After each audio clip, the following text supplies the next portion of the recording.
Good morning every students. तो आप लोगों के लिए जो चैप्टर इलेक्ट्रोकेमिस्ट्री चल रहा था और उस इलेक्ट्रोकेमिस्ट्री में अभी तक आप लोग बहुत थोड़ी बातों को पढ़े हैं, लेकिन जिन बातों को पढ़े हैं स्टेप बाय स्टेप कुछ इसमें फॉर्मूला मिलता चला गया है और उस सब फार्मूले पर आधारित न्यूमेरिकल प्रॉब्लम्स आप लोगों के परीक्षाओं में पूछा जाता है, चाहे वो आपका बोर्ड का एग्जाम हो अथवा कोई कॉम्पिटिटिव एग्जाम्स हो। तो इस चैप्टर के में बहुत सारी बातों को पढ़ना है, थोड़ी थोड़ी बातों पर आधारित जो कुछ न्यूमेरिकल पॉइंट्स मिल रहा है, हम लोग उस न्यूमेरिकल प्रॉब्लम्स को बनाते हुए आगे बढ़े।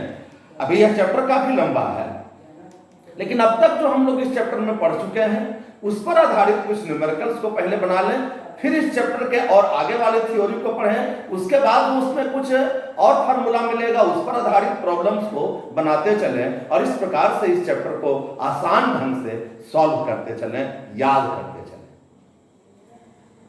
तो अभी तक आप लोग इलेक्ट्रोकेमिस्ट्री में पढ़े हैं। इलेक्ट्रोकेमिस्ट्री क्या है? इलेक्ट्रोकेमिस्ट्री के आधार पर कंपाउंड्स को इलेक्ट्रोलाइट, नॉन इलेक्ट्रोलाइट में डिवाइड किया गया है। इलेक्ट्रोलाइट भी कुछ स्ट्रांग होते हैं, कुछ वीक इलेक्ट्रोलाइट होते हैं। और इलेक्ट्रोलिसिस के संबंध में फैराडे ने 2 नियमों का प्रतिपादन किया था और दोनों नियमों से संबंधित कुछ फॉर्मूला है, जिस फॉर्मूले को आप अभी तक डिराइव कर चुके हैं। क्या डिराइव कर चुके हैं? एक पहला नियम पर आधारित जो फॉर्मूला है वो फॉर्मूला है W बराबर Z into C into T। यहां पर W क्या है? W इलेक्ट्रोड पर मुक्त होने वाले पदार्थ की मात्रा है, Z विद्युत रासायनिक तुल्यांक कहलाता है, अंग्रेजी में इसको इलेक्ट्रोकेमिकल इक्विवेलेंट कहा जाता है, संक्षेप में इसको ECE कहते हैं। C विद्युत धारा की शक्ति एम्पियर में है, T टाइम इन सेकेंड्स है। दूसरा एक formula second law of electrolysis पर आधारित एक फार्मूला प्राप्त हुआ था।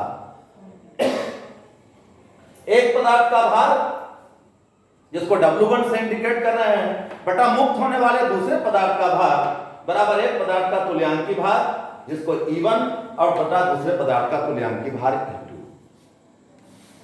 इन दोनों नियमों को कंबाइन करने पर एक तीसरा फॉर्मूला प्राप्त हुआ था, Z1 बाई Z2 बराबर E1 बाई E2। और इसमें कुछ विद्युत धारा के मात्रक को समझा रहे थे, जिसमें जान रहे थे कि विद्युत धारा का एक मात्रक होता है फैराडे और एक फैराडे को F से सूचित करते हैं। एक फैराडे बराबर 1 मोल ऑफ इलेक्ट्रॉन्स पर उपस्थित आवेशों को कहते हैं, जो 96,500 कूलम के बराबर होता है। इतना बराबर ये कैसे होता है, कल इसको हम लोग सॉल्व करके देख रहे थे, इसको अब याद रखना है। और 96,500 कूलम या एक फैराडे की विद्युत धारा प्रवाहित करने पर पदार्थ का 1 ग्राम समतुल्यांक मुक्त होता है, इसलिए इतना विद्युत धारा सब प्रकार से बराबर है, कंप्लीटली इक्विवेलेंट है 1 gram equivalent of a substance. Gram equivalent के बारे में बता चुके हैं कि किसी पदार्थ के तुल्यांकी भार को जब ग्राम इकाई में व्यक्त किया जाता है तो उसे ग्राम समतुल्यांक कहा जाता है, या उसी को 1 ग्राम समतुल्यांक भी कहा जाता है। क्यू कूलम्ब विद्युत धारा का एक मात्रक है, कूलम्ब, जो विद्युत धारा की शक्ति एम्पियर और समय सेकंड में के गुणनफल के बराबर होता है, यानी कूलम्ब बराबर एम्पियर गुना सेकंड होता है, याद रखना है। तुल्यांकी भार जिसको अंग्रेजी में इक्विवेलेंट वेट कहते हैं, जिसको कैपिटल E से सूचित करते हैं, तत्व या मूलक का तुल्यांकी भार या यौगिक का तुल्यांकी भार निकालने का जरूरत न्यूमेरिकल बनाने के क्रम में होगा। और उसको कैसे तुरंत निकाल लेंगे, इसके लिए आप लोग सब पढ़ चुके हो तुल्यांकी भार को डिटेल में, लेकिन उसका 1-2 फॉर्मूला याद रखिएगा। तो न्यूमेरिकल पॉइंट से संबंधित कहीं तुल्यांकी भार से रिलेटेड कोई प्रॉब्लम मिलेगा तो आप उसको तुरंत निकाल सकते हैं। और वो क्या है? तत्व या मूलक का तुल्यांकी भार का सूत्र होता है तत्व या मूलक का परमाणु भार या सूत्र भार बटा उसकी संयोजकता। Equivalent weight of an element will be equal to its atomic weight to their valency। किसी तत्व या मूलक की संयोजकता उस तत्व या मूलक के सूत्र भार या परमाणु भार और उसकी संयोजकता के रेशियो के बराबर होता है। किसी यौगिक का तुल्यांकी भार निकालना हो तो यौगिक का अनुभार में उस यौगिक में उस विद्युत अपघट्य में जो विद्युत ऋणात्मक अथवा विद्युत धनात्मक तत्व होते हैं उनमें से किसी एक कुल संयोजकता से यदि भाग कर दिया जाता है तो यौगिक का तुल्यांकी भार निकल जाता है। तो इसका भी फॉर्मूला याद रखना, यौगिक का तुल्यांकी भार बराबर यौगिक का अनुभार बटा उसमें उपस्थित विद्युत धनात्मक या विद्युत ऋणात्मक तत्वों की कुल संयोजकता। इस फॉर्मूले को यहां तक की बात को अभी तक हम लोग डिटेल में अगले लेक्चर्स तक थ्योरी में डिस्कस कर चुके हैं, लेकिन उसका मेन पॉइंट है important formula till now in electrochemistry. ऐसा करके इसको जरूर नोट कर लेना और याद कर लेना। थोड़ा बात तो विद्युत अपघटन के बारे में जो अब तक हम लोग पढ़े हैं, इस विद्युत अपघटन का उपयोग क्या है तो इसको भी पहले थोड़ा सा समझें। विद्युत अपघटन के उपयोग, अभी तक जो बात हम लोग पढ़ रहे थे उससे भी स्पष्ट हो रहा है कि इस इलेक्ट्रोलिसिस का क्या उपयोग हो सकता है। विद्युत अपघटन का एक प्रमुख ही उपयोग होता है इलेक्ट्रोप्लेटिंग करने में, विद्युत लेपन करने में। विद्युत लेपन को अंग्रेजी में कहते हैं इलेक्ट्रोप्लेटिंग। विद्युत लेपन करने में, इलेक्ट्रोप्लेटिंग करने में ये क्या हो गया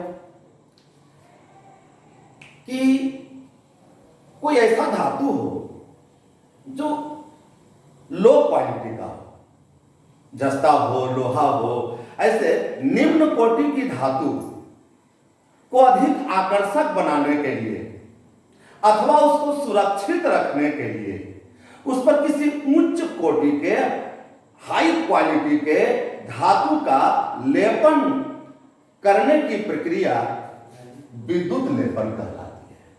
और इलेक्ट्रोलिसिस प्रोसेस के मदद से किसी निम्न कोटि लो क्वालिटी वाले मेटल को सुरक्षित रखने के लिए अथवा उसे अधिक आकर्षक बनाने के लिए उस पर उच्च कोटि की धातुओं का विद्युत अपघटन की मदद से एक लेप चढ़ाया जाता है और इस क्रिया को विद्युत लेपन कहते हैं। तो विद्युत लेपन करने में विद्युत अपघटन क्रिया का इस्तेमाल किया जाता है।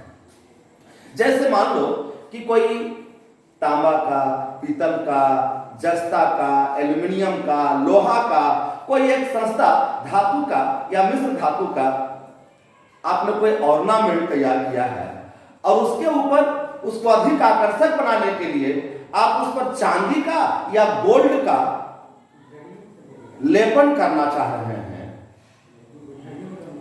तो उसके लिए क्या करेंगे? उसके लिए क्या करते हैं कि ऐसा एक विद्युत अपघटनी सेल जिस ऑर्नामेंट पर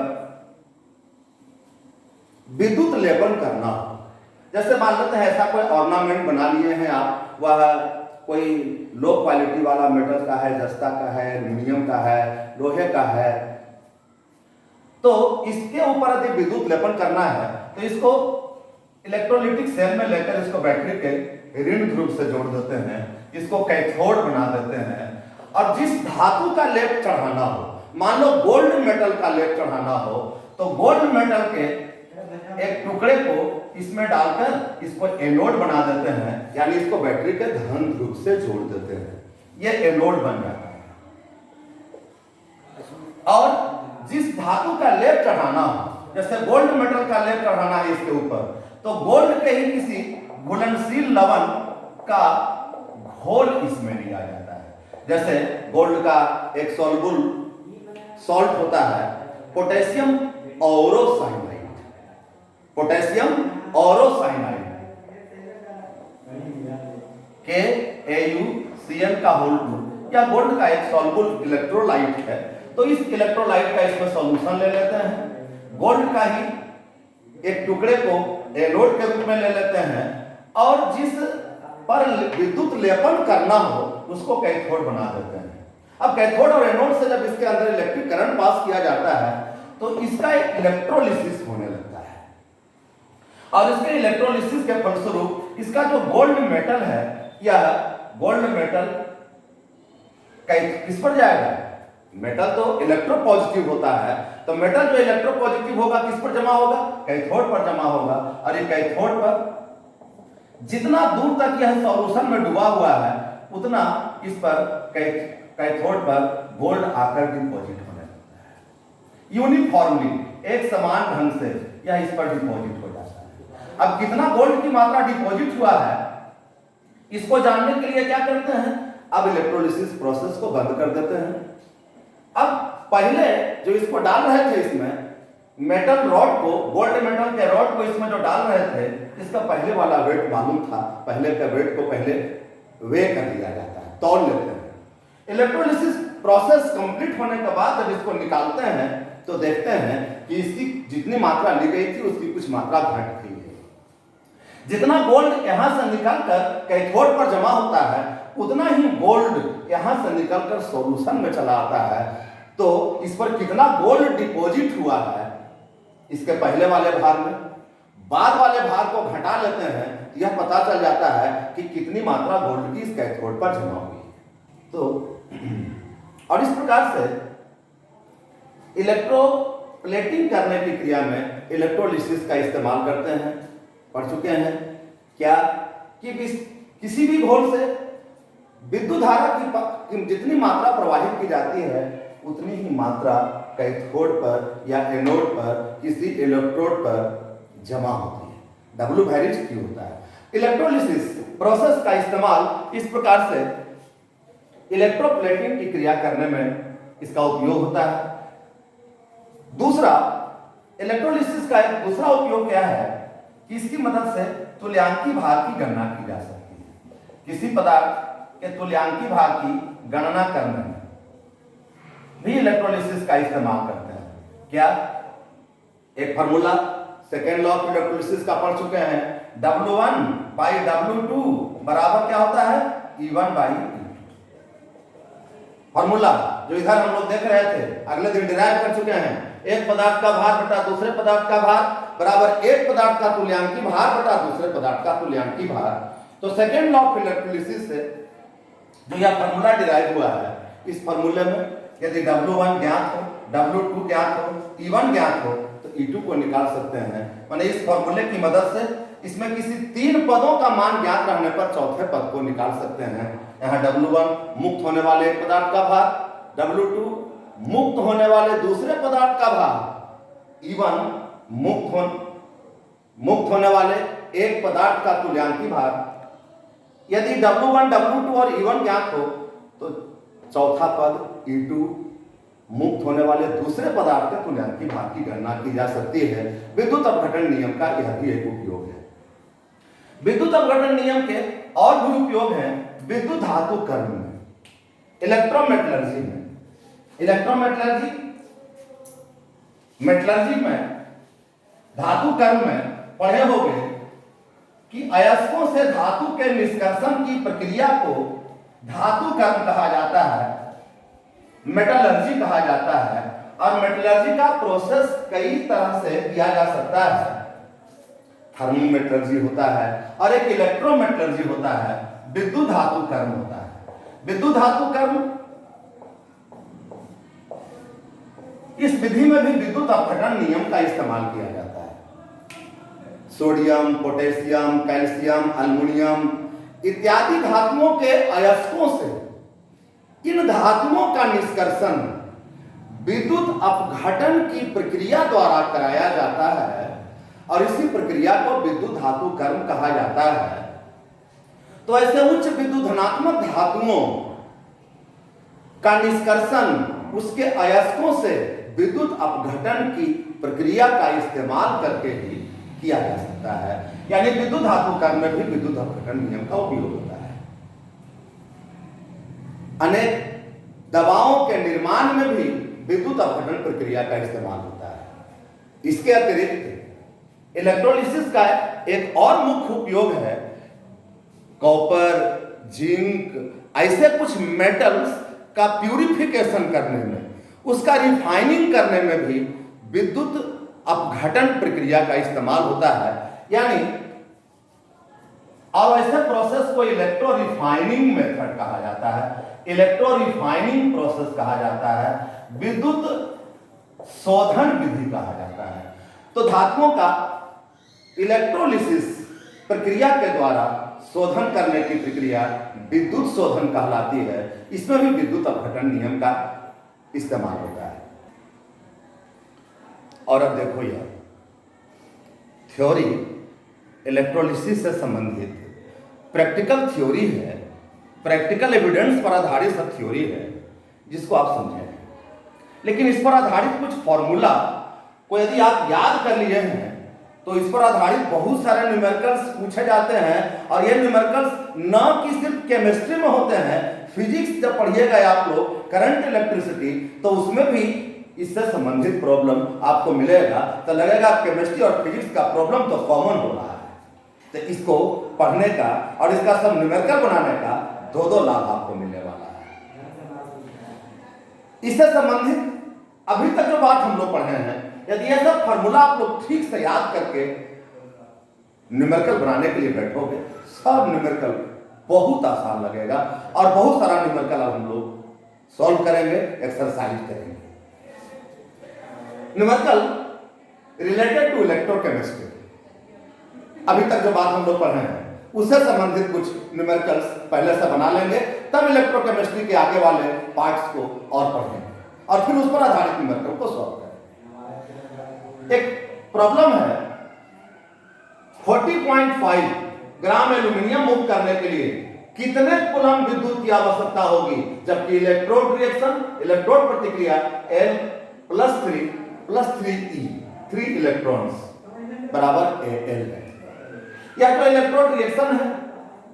यहां पर यह स्पष्ट हो रहा है कि यहां पर एल्युमिनियम का वैलेंसी कितनी है, 3 है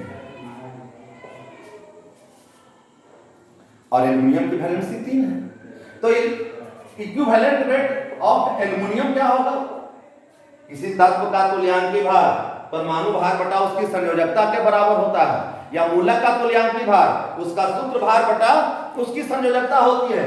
तो यह यदि L+3 ऐसे रेडिकल के रूप में हो तो उसका सूत्र भार तो वही होगा 27, एल्युमिनियम का एटॉमिक वेट होता है 27 और इस पर +3 चार्ज है। इससे भी यह स्पष्ट है कि इसकी वैलेंसी 3 है।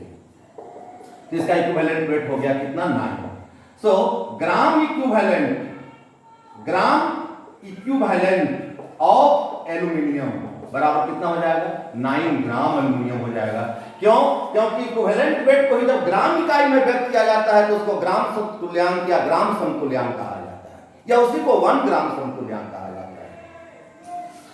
लेकिन 1 ग्राम समतुल्यांक एल्यूमिनियम कहने का मतलब 9 ग्राम एल्यूमिनियम। ग्राम इक्विवेलेंट को ही 1 ग्राम इक्विवेलेंट ऑफ एल्यूमिनियम भी कह सकते हैं। और 1 ग्राम इक्विवेलेंट को मुक्त कराने के लिए कितना विद्युत धारा की आवश्यकता होती है, 1 फैराडे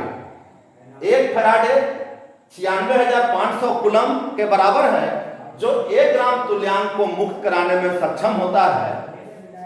तो चूंकि 9 ग्राम एल्यूमिनियम मुक्त होगा, कंप्लीटली इक्विवेलेंट होगा कितना कूलम विद्युत धारा के, 96,500 कूलम की विद्युत धारा से 9 ग्राम एल्यूमिनियम मुक्त होगा, क्योंकि एल्यूमिनियम का ग्राम समतुल्यांक 9 ग्राम है।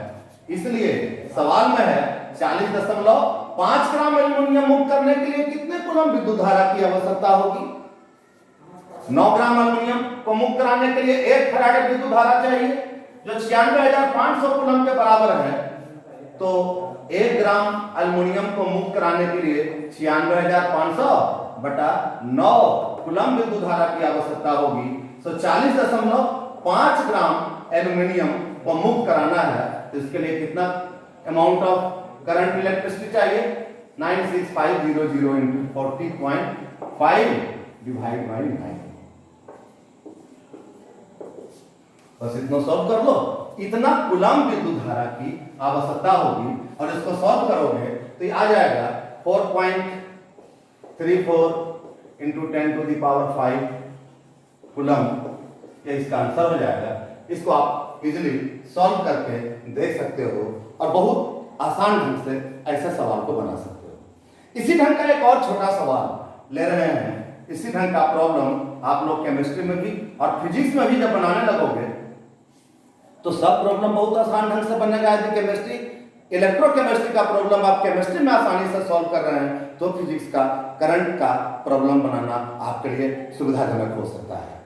ध्यान देना, एक दूसरा प्रॉब्लम ले रहे हैं। एक सवाल है, 1 एम्पीयर की विद्युत धारा 15 मिनट तक द्रवित NaCl मोल्टेन NaCl से होकर प्रवाहित करने से क्लोरीन के कितने ग्राम मुक्त होंगे? अब NaCl को जान रहे हैं या NaCl किस प्रकार से टूटने वाला पदार्थ है? यह टूटेगा Na+Cl- में, यानी Cl की संयोजकता कितनी है? 1 होती है। तो इक्विवेलेंट वेट ऑफ Cl बराबर क्या हो जाएगा? Atomic weight by valency. Atomic weight chlorine का होता है 35.5 और इसकी वैलेंसी 135.5, यानी क्लोरीन का ग्राम समतुल्यांक, क्लोरीन का ग्राम तुल्यांक, ग्राम इक्विवेलेंट, ग्राम समतुल्यांक बराबर कितना? 35.5 ग्राम क्लोरीन।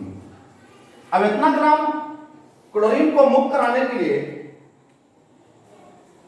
96,500 कूलम विद्युत धारा की आवश्यकता है।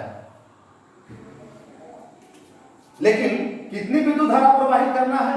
1 एम्पीयर की विद्युत धारा 15 मिनट तक प्रवाहित करना है। तो प्रवाहित विद्युत धारा का परिमाण Q बराबर क्या होता है? C into T। एक फॉर्मूला, Q कूलम बराबर C ampere into time in second. तो क्या हो जाएगा? Q बराबर C क्या है? एम्पीयर। विद्युत धारा की शक्ति कितनी है? 1 एम्पीयर। और टाइम कितना है? 15 मिनट है, लेकिन समय होना चाहिए सेकंड में, तो 15 मिनट है। इसको सेकंड में कन्वर्ट करने के लिए 60 से गुना कर दो। 1 मिनट बराबर 60 सेकंड, तो 15 मिनट बराबर 15 गुना 60 सेकंड बराबर कितना हो जाएगा? 15 छक्का 90, 900 कूलम। इसका यूनिट क्या हो जाएगा? कूलम, क्योंकि एम्पीयर इंटू सेकंड बराबर होता है कूलम। तो इतना कूलम की विद्युत धारा प्रवाहित करना है, किसे? द्रवित NaCl से। तो कितने ग्राम क्लोरीन मुक्त होंगे? अब सिंस क्लोरीन का ग्राम समतुल्यांक 35.5 ग्राम क्लोरीन है, तो चूंकि 35.5 ग्राम क्लोरीन मुक्त होगा किससे? 1 फैराडे विद्युत धारा से। 1 फैराडे माने कितना? 96,500 कूलम विद्युत धारा से। तो इतना कूलम विद्युत धारा 35.5 ग्राम क्लोरीन को यदि मुक्त करता है तो 900 कूलम की विद्युत धारा प्रवाहित करें तो कितना ग्राम क्लोरीन मुक्त होगा? 35.5 बटा 96,500 गुना 9, इतना ग्राम क्लोरीन मुक्त होगा। सॉल्व कर सकते हो और सॉल्व कर लो, गुना भाग करना है, लगभग आ जाएगा 0.333, इतना ग्राम क्लोरीन मुक्त होगा। और यही आंसर। फिर से समझ लो इस बात को थोड़ा। 1 एम्पीयर की विद्युत धारा 15 मिनट तक द्रवित NaCl से होकर प्रवाहित करना है। तो प्रवाहित विद्युत धारा का कुल परिमाण Q बराबर होता है C इंटू T। Q है 1 एम्पीयर, C है 1 एम्पीयर और T है 15 मिनट, तो सेकंड में हो जाएगा 15 गुना 60 सेकंड और गुना करके आ जाएगा 900 कूलम। लेकिन NaCl से होकर प्रवाहित जब की जाती है यह विद्युत धारा तो कितने ग्राम क्लोरीन मुक्त होंगे? इसके लिए हम लोग जानते हैं NaCl में Cl की वैलेंसी 1 है, तो इसका equivalent weight atomic weight by 1 35.5 by 1 बराबर 35.5 होगा। तो इसका ग्राम समतुल्यांक, ग्राम इक्विवेलेंट बराबर 35.5 ग्राम क्लोरीन होगा। और चूंकि ग्राम समतुल्यांक 1 फैराडे विद्युत धारा का इक्विवेलेंट होता है, 96,500 कूलम का इक्विवेलेंट होता है, तो 96,500 कूलम विद्युत धारा से इतना ग्राम क्लोरीन मुक्त होगा, तो 900 कूलम विद्युत धारा से कितना ग्राम क्लोरीन मुक्त होगा। वेरी इजी क्वेश्चन है, आप इसको समझकर सॉल्व कर सकते हैं। और बस आज यहीं तक आपके इस लेक्चर को समाप्त करते हैं। आगे ये सब पूरा जो फॉर्मूला आप तक पढ़े हो, थ्योरी पर आधारित सब फॉर्मूला है, इसको गेट बाय हार्ट करके बैठो। और आपके बुक्स में जितने एक्सरसाइज के लिए क्वेश्चन दिए हुए हैं, इससे संबंधित सभी प्रॉब्लम को घर बैठे बैठे सॉल्व कर सकते हो। ऐसे हम आपके साथ YouTube चैनल पर लगातार बने हुए हैं। आप लोग का जो और प्रॉब्लम हो, आप मैसेज करो कि सर इस प्रॉब्लम को बता दीजिए, अगले इस प्रॉब्लम को बता दीजिए। थोड़ी हमको खुशी मिलती है जब आप हमसे पूछते हैं, तो हमको बताने में ज्यादा आनंद मिलता है। इसलिए आप लोग हमारे साथ जैसे हम कहते हैं उस प्रकार से आप अपने घरों में पढ़ते रहिए। लॉकडाउन तक हम आपके साथ हैं। YouTube चैनल पर घर में रहिए, सुरक्षित रहिए और मन लगाकर पढ़ा करिए। Thank you.